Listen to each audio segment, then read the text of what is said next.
신약성경 데살로니가 전서 5장 16절부터 18절까지 말씀 우리 함께 마음을 합하여 읽도록 하겠습니다. 항상 기뻐하라, 쉬지 말고 기도하라, 범사에 감사하라. 이것이 그리스도 예수 안에서 너희를 향하신 하나님의 뜻이니라. 아멘. 네, 우리 공항교회 성도 여러분은 얼마나 감사하면서 살고 계십니까? 제 삶의 좌우명이 감사는 어떠한 어려운 문제도 해결할 수 있는 만능 열쇠다. 이것을 제 삶의 좌우명으로 삼고 살아가고 있습니다.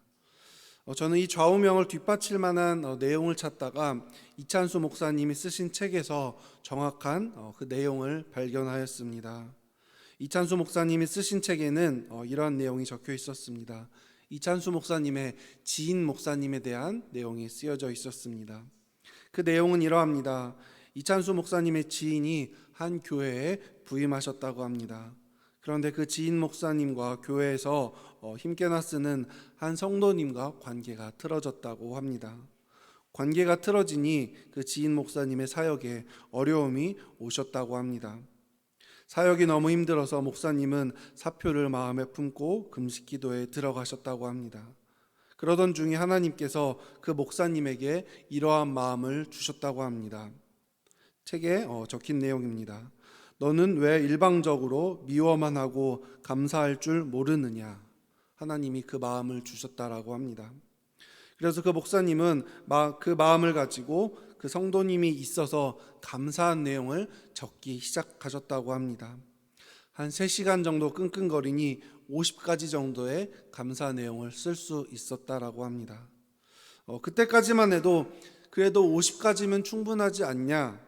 하지만 또 마음 한편에는 기왕 적기 시작했으니 100가지를 채워보자라는 마음을 하나님께서 또 주셨다라고 합니다. 그래서 그 목사님은 밤을 꼬박 세워서 그 성도님이 있어서 감사한 이유 100가지를 다 채웠다라고 합니다. 그리고 그 감사의 100가지 제목이 채워진 순간 그 목사님 마음에는 그 성도를 미워하는 것이 아니라 사랑하는 마음이 생겨났다라고 합니다. 그리고 목사님은 마지막으로 성경 한 줄을 써놓으셨습니다. 디모데전서 4장 4에서 5절 하나님께서 지으신 모든 것이 선함에 감사함으로 받으면 버릴 것이 없나니 하나님의 말씀과 기도로 거룩하여 짐이라. 아멘.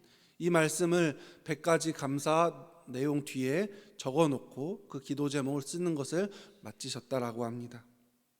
어떠한 상황이 온다 하더라도 우리 마음속에 감사가 있다면 버릴 것이 하나도 없다라는 뜻입니다. 우리 마음 가운데 감사가 사라지고 불평불만이 생겨날 때 우리는 억지로라도 감사 제목을 찾아야 하는 것입니다. 감사거리가 하나도 없을 것 같은 상황이지만 우리도 노력하면 얼마든지 감사의 내용을 찾을 수 있다라는 것입니다. 그리고 우리가 감사거리를 찾으려고 노력할 때 하나님은 분명히 우리의 마음을 만져주시고 그 상황을 바꾸어 주신다라는 겁니다. 오늘 읽은 본문 데살로니가 교회 상황을 보면 사도 바울이 이야기한 기뻐하고 기도하고 감사할 만한 상황은 아닐 것으로 추측이 됩니다. 1장 6절에 또 너희는 많은 환난 가운데서 3장 3절 아무도 이 여러 환난 중에 흔들리지 않게 하려 함이라. 데살로니가 교회에는 외부에 많은 핍박이 있었습니다. 또한 그들을 지도하였던 사도 바울은 지금 데살로니가 교회에 없는 상황입니다. 제가 설교를 준비하면서 데살로니가의 배경을 좀 더 자세히 알아보기 위해서 제가 학교 때 공부했던 신약 전공 서적을 조금 찾아보았습니다. 이때 당시 데살로니가 교회의 상황은 그들의 동족으로부터 억압을 받고 있는 상황이었다라고 제가 공부한 책에 적혀져 있었습니다. 우리도 코로나 시절 이와 비슷한 경험을 하지 않았습니까? 교회 안에서도 믿음 잃지 않고 현장 예배를 강행해야 한다는 바와 또한 반대로 나라에서 재난을 선포한 것이기 때문에 이때만큼은 잠시 예배를 쉬어야 한다. 이 두 부류로 나누어져 있었습니다. 목회자들도 그 가운데서 굉장히 힘들었습니다. 예배를 쉬는 것이 옳지만은 않지만 대한민국에서 국가 재난을 선포한 것이니 이것을 따라야 하는가? 아니면 예배를 강행해야 하는가? 분명히 많은 목사님들이 그 가운데서 갈등하고 고민하셨을 것입니다. 그리고 또한 대한민국에서 코로나를 퍼뜨리는 것이 교회다라는 소문이 돌 때 우리는 얼마나 힘들었습니까?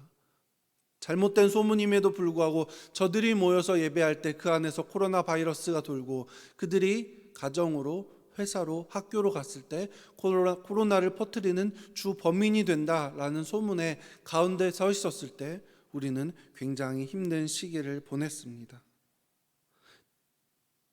데살로니가 교회도 이와 비슷한 상황입니다. 나와 함께 지내는 이웃으로부터 교회가 핍박을 받고 있었던 것입니다. 이방 민족도 아니라 내 옆에 있는 사람, 옆집 사람, 친구들로부터 핍박을 받고 있던 상황이 바로 데살로니가 교회의 상황이었습니다. 심지어 데살로니가 교인들은 그들을 지도하던 사도 바울의 부재 상황도 함께 맞닥뜨렸습니다. 이 상황이 어려운데 어떻게 이 고난을 헤쳐나가야 하나 사도 바울에게 묻고 싶었지만 그들 옆에는 사도 바울이 없었던 상황입니다. 그래서 사도 바울은 그들에게 편지를 쓰는 것입니다. 지금 너의 상황이 어렵지만 기뻐해라, 감사해라, 쉬지 말고 기도해라 라고 데살로니가 교인들에게 이야기를 하고 있는 것입니다. 우리는 편할 때는 기도할 수 있습니다. 기쁠 때는 언제나 감사할 수 있습니다. 하지만 우리의 상황이 어렵다면 감사하고 기뻐하는 것은 쉽지만은 않습니다.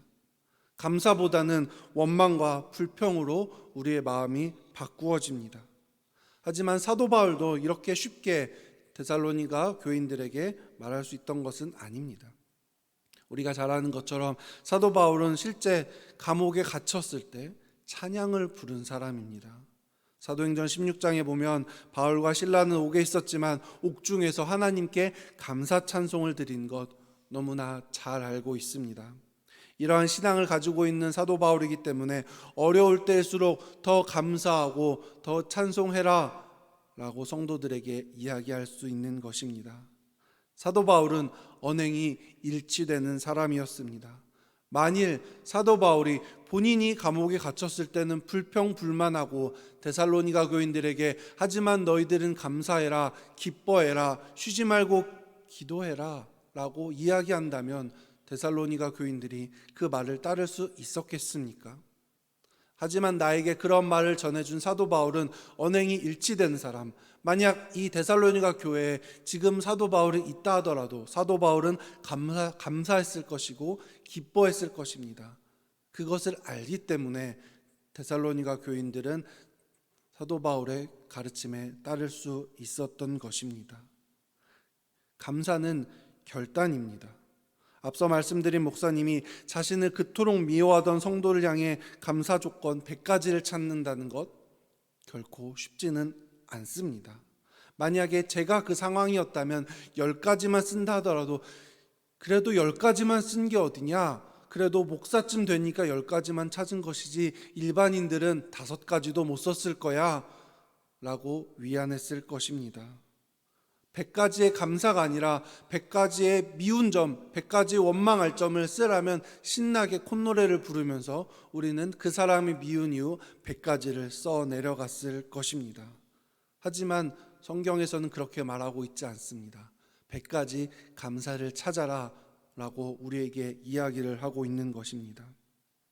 앞서 목사님의 이야기를 한 뒤에 이찬수 목사님은 또 다른 내용 하나를 그 책에 적어 놓으셨습니다. 바로 미국에서 버거킹의 판매 전략을 함께 그 책에 이렇게 기록되어 있습니다.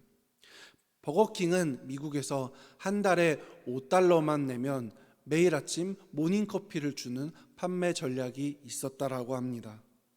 여러분 $5면 제가 미국에 가본 적은 없어서 모르겠지만 스타벅스의 커피가 $4에서 $5 정도 한다라고 합니다.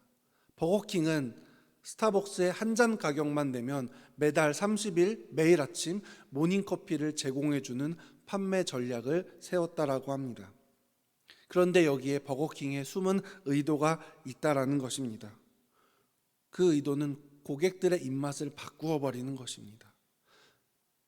비싸고 맛있는 스타벅스 커피보다는 비록 조금은 맛이 떨어지지만 매일 아침 싼 가격에 커피를 제공함으로써 스타벅스의 커피가 아니라 버거킹 자신들의 커피의 입맛을 길들이도록 바꾸어 버리는 버거킹의 판매 전략이 있었다라는 것입니다.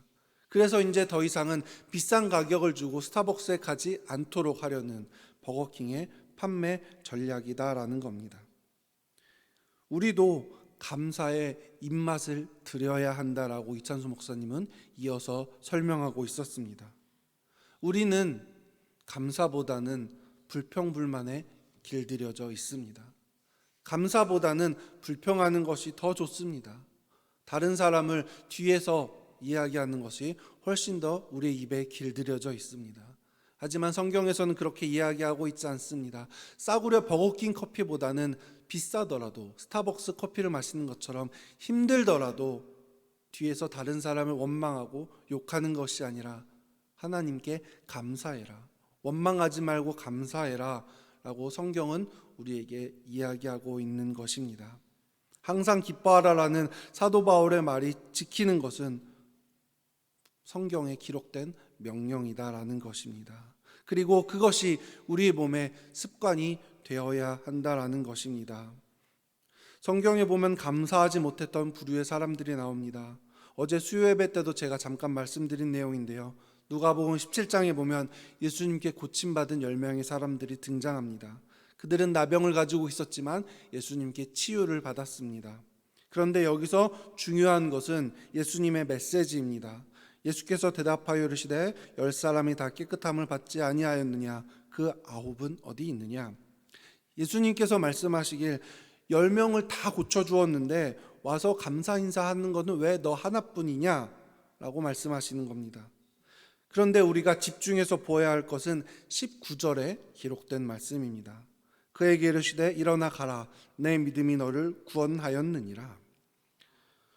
고침받은 것에 감사를 표했더니 그가 구원을 받은 것입니다. 예수님께 고침받은 9명도 분명히 감사했을 것입니다. 아, 드디어 내가 가지고 있던 병이 사라졌구나. 예수님 감사합니다. 하지만 그들은 마음속으로는 감사할지 몰라도 예수님께 와서 그 감사를 표현하지는 않았습니다. 물론 예수님께 감사 인사를 한 그 한 명도 시간이 지나 나이가 들어서 죽었을 것입니다. 하지만 그 9명도 똑같이 죽었습니다. 하지만 그 죽은 뒤의 모습은 너무나도 크게 달라져 있습니다. 예수님께 와서 감사를 표한 한 명은 구원을 받았습니다. 하지만 나머지 9명은 구원을 받지 못하였습니다. 나에게 치료해 준 것, 어찌 보면 작은 것에 감사 인사를 드렸을 뿐인데 그는 구원이라는 더 큰 선물까지 받게 된 것입니다. 비교를 해보면 육신의 질병에 치유받은 것에 감사하였더니 구원이라는 영생을 얻은 것입니다. 우리는 작은 것에 감사할 때 더 큰 것에 감사할 수 있게 되는 것입니다. 작은 것에 순종할 수 있는 사람에게 더 큰 일을 맡기시는 겁니다. 작은 것에 감사하지 못하는 사람에게 큰 것을 주지 않습니다. 내 자녀에게 1,000원을 주었는데 그 자녀가 1,000원에 감사할 때 우리는 내 자녀에게 10,000원을 줄 수 있는 것입니다. 하나님은 우리가 100만 원을 벌었을 때 10만 원 11조 하는 사람에게 200만 원을 벌 수 있도록 허락하시는 겁니다. 내 삶 가운데 작은 것에 감사하시기 바랍니다. 이 시간 제가 가요 한 곡을 소개해드리면서 오늘 설교를 마무리하려고 합니다. 한참 제가 초등학교 때 인기 가수였던 G.O.D가 부른 노래 중에 촛불 하나라는 노래가 있습니다. 그 가사의 내용은 이러합니다. 어두운 상황 속에서 어렵게 초 하나를 발견합니다. 다른 사람들이 이야기합니다. 그 초 하나로 무엇을 할 수 있겠느냐? 하지만 그 초 하나에 촛불을 켰을 때 옆에 있는 다른 초를 발견합니다. 그러면 촛불이 2개가 됩니다. 그러면 또 옆에 있던 다른 초를 발견하게 됩니다. 초가 3개가 되고 4개가 되면 더 많은 초들을 발견하게 되고 결국은 세상은 환하여진다라는 G.O.D가 부른 촛불 하나라는 가사입니다. 여러분, 내 삶이 어려울 때, 한 치 앞도 보이지 않을 때 한 가지의 감사의 제목만 찾기 바랍니다. 그렇다면 그 감사의 제목이 하나가 되고 두 개가 되고 세 개가 될 것입니다. 그리고 나의 삶은 원망과 불평과 불만이 아니라 감사로 넘치는 귀한 삶이 되는 줄로 믿습니다. 바라기는 어려울 때 감사하여 힘을 얻는 우리 모든 공항교회 성도님들이 되시길 주님의 이름으로 축원합니다. 아멘.